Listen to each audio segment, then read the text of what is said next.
At the outermost edge of Scotland's wild Atlantic coastline lies a small island with a big reputation.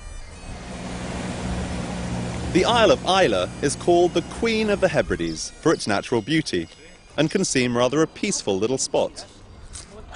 But the sleepy harbours, flowery meadows and ancient villages today play host to an increasingly global industry. While Jamaica is liked for its rums, and Madeira known for its sherries, this island is loved and famous for its unique tasting Scotch whiskies, known as Islay malts. It's nice to see the island doing so well and the whiskies from the island doing so well and so sought after. Islay has just over 3,000 year-round residents, but in their midst, 9 whisky distilleries are thriving. Once we get into the plant, we've got to make sure it's, obviously the right quality when it comes. Mike Heads is the manager at one of the older ones, called Ardbeg. We then pass it through 2 sets of rolls. This old mill here dates back to 1921. It looks pretty old, I've got to say. It works 2-3 times a day, depending on the process coming through. While some of his equipment may have seen a few updates over the years, he says the distillation process for a decent Islay malt has hardly changed a drop. And all we're allowed to use here is water, malted barley and yeast. That's the only things that we're allowed to put in whisky.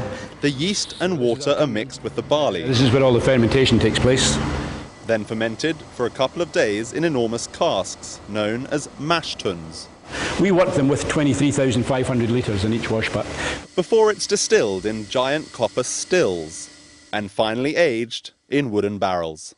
But ultimately, it's the malted barley they use here that really separates the wheat from the chaff. That's got really the peat smoke rich, so that's a really heavily peated malt. Delicious. So it's the heaviest peated malt of any whisky in Scotland if you look at that level. What's peat? Well, it's this.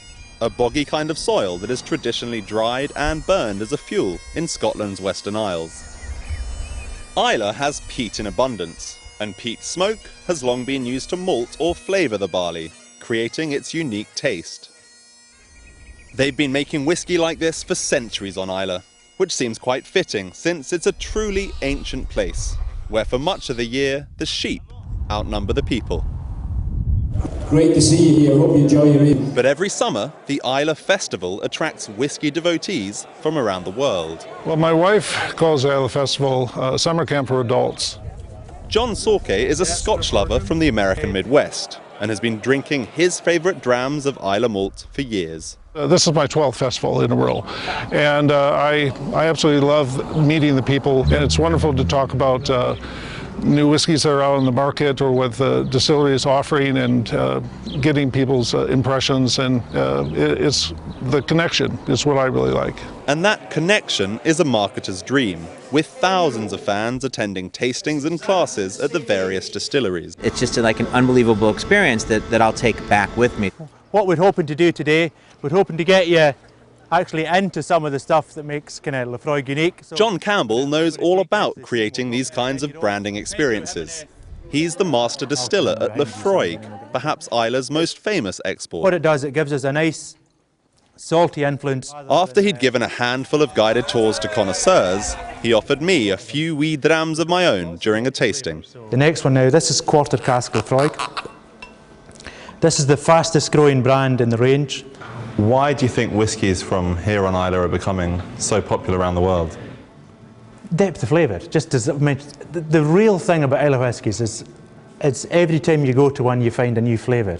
Even more robust than the flavours of this whisky, the sales figures. Last year, the United States imported more than $1 billion of the stuff.